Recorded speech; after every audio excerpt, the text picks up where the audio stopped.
दोस्तों, उपराष्ट्रपति का चुनाव बीजेपी को फंसता हुआ दिखाई दे रहा है। इस बीच कहा जा रहा था, संजय राउत की तरफ से कहा गया था कि इंडिया गठबंधन के नेताओं के साथ बीजेपी के लोग संपर्क करना चाहते हैं और अब प्रधानमंत्री नरेंद्र मोदी ने इंडिया गठबंधन के कांग्रेस के युवा नेताओं की तारीफ शुरू कर दी है। आखिर उनके पास ऐसी कौन सी मजबूरी है कि अब वो तारीफ करने लगे हैं? क्या कुछ चल रहा है, समझेंगे। चंद्रकांत जी, आखिर प्रधानमंत्री के सामने, बीजेपी के सामने ऐसी कौन सी नई मजबूरी आ गई है जिस वजह से अब वो कांग्रेस के नेताओं की तारीफ करने लगे? देखिए, वो भारतीय जनता पार्टी जो दिन रात 24 घंटे नेहरू जी को गाली देती है, इंदिरा राजीव गांधी को कोसती है, राहुल गांधी को पप्पू बताती फिरती है, न जाने क्या कुछ करती है। आप सोच कर देखिए कि ऐसी कौन सी मजबूरी आ गई कि प्रधानमंत्री को खुद कांग्रेस के युवा सांसदों की तारीफ करनी पड़ रही है, कांग्रेस के युवा नेताओं की तारीफ करनी पड़ रही है। और ये हम नहीं कह रहे, ये प्रधानमंत्री ने कहा है। प्रधानमंत्री ने जो कहा उसकी भी मैं आपको खबर दिखा रहा हूं, तमाम चैनल्स पर यह खबर चल रही है कि वो कहते हैं कि कांग्रेस में योग्य और प्रतिभाशाली युवा नेताओं की कमी नहीं है, लेकिन उनको बोलने नहीं दिया जा रहा है।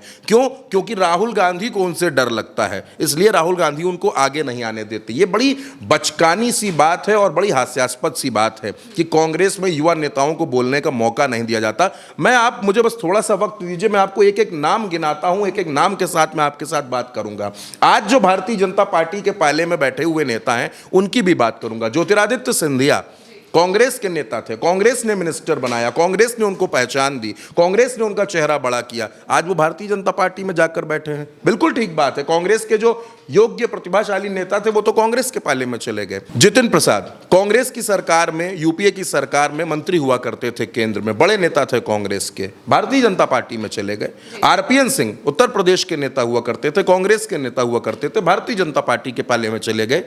और जिन नेताओं की बात प्रधानमंत्री कह रहे हैं कि विपक्ष में जो, कांग्रेस में जो युवा नेता उनको बोलने का मौका नहीं मिलता, किस नेता को बोलने का मौका नहीं मिलता? हाँ, ये बात जरूर हो सकती है कि प्रधानमंत्री संसद में थोड़ा कम आते हैं, इसलिए शायद वो उनको सुन नहीं पाते हैं। कांग्रेस के नेताओं की मैं बात करूंगा पहले, उसके बाद मैं विपक्ष के बाकी नेताओं की भी बात करूंगा। कांग्रेस के नेताओं की जब बात आती है तो शायद उन्होंने प्रियंका गांधी का भाषण नहीं सुना, और अगर सुना है तो नजरअंदाज कर दिया होगा, क्योंकि उन्होंने राहुल गांधी का एक नाम लिया है कि राहुल गांधी को डर लगता है अपने युवा नेताओं ने, तो शायद उन्होंने प्रियंका गांधी के तेवर नहीं देखे संसद के अंदर।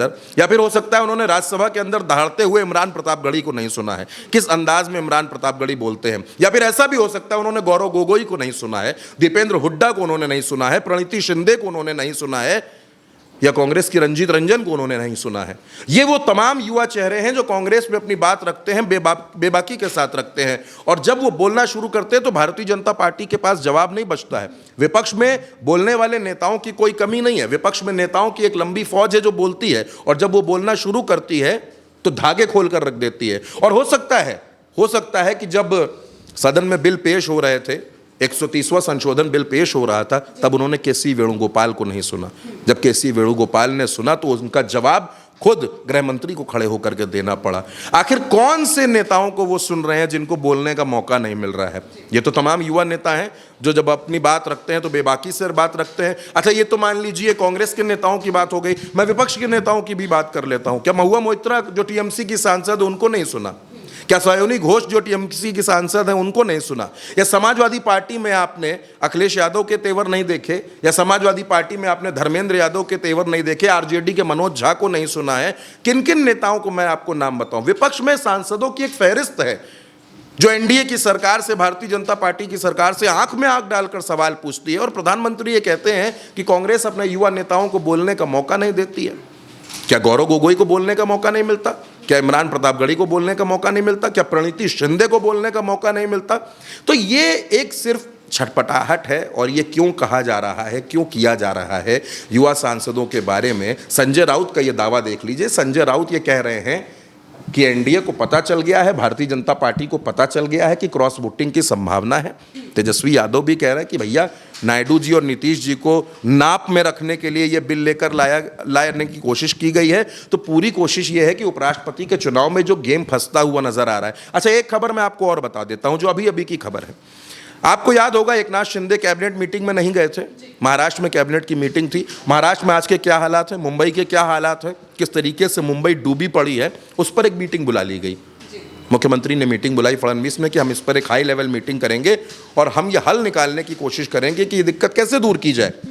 उस मीटिंग में एकनाथ शिंदे नहीं गए।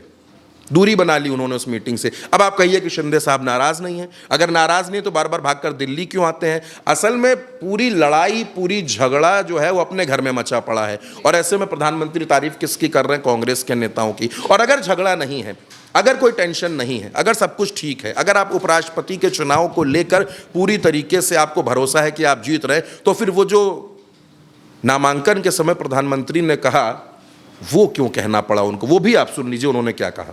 माहौल गंभीर बना के रखा है। अब प्रधानमंत्री बोल रहे हैं कि भाई बड़ा माहौल गंभीर बनाकर रखा हुआ, तो माहौल तो देखिए महिमा गंभीर है। माहौल गंभीर दो वजह से है, वो वजह आप भी जानती हैं। वजह है नायडू बाबू, वजह है जगन मोहन रेड्डी, वजह है चिराग की नाराजगी, वजह है एकनाथ शिंदे की नाराजगी, वजह ये है कि क्रॉस वोटिंग का खतरा है, वजह ये है कि सबने कहना शुरू कर दिया है कि भैया क्रॉस वोटिंग हो सकती है, और कोई बड़ी बात नहीं है। ऐसा नहीं है कि इस देश में क्रॉस वोटिंग हुई नहीं है, क्रॉस वोटिंग हो सकती है, पता भी किसी को नहीं चलेगा। महिमा शर्मा ने किस प्रत्याशी को वोट दिया, अगर आप सांसद होती और आपने किसको वोट दिया, ये किसी को नहीं पता चलेगा।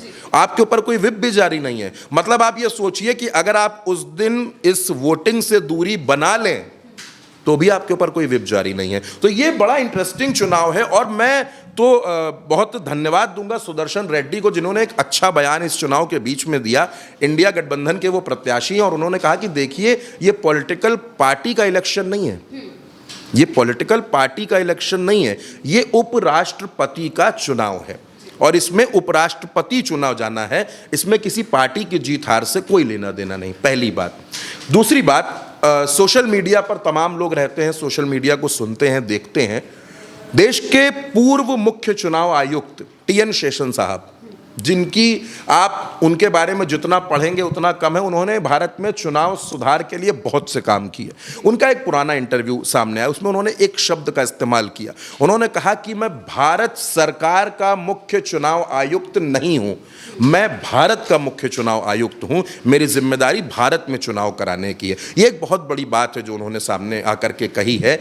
और चुनाव आयुक्त की बात मैंने यहाँ पर इसलिए भी की आपके सामने कि जब वो इतनी महत्वपूर्ण टिप्पणी कर रहे हैं, और देश में इस समय माहौल क्या चल रहा है? देश में माहौल चल रहा है कि चुनाव आयुक्त के खिलाफ विपक्ष लामबंद है। आप उपराष्ट्रपति का चुनाव होने दीजिए, उसके बाद बहुत कुछ बदलेगा। क्योंकि विपक्ष ने क्या कहा?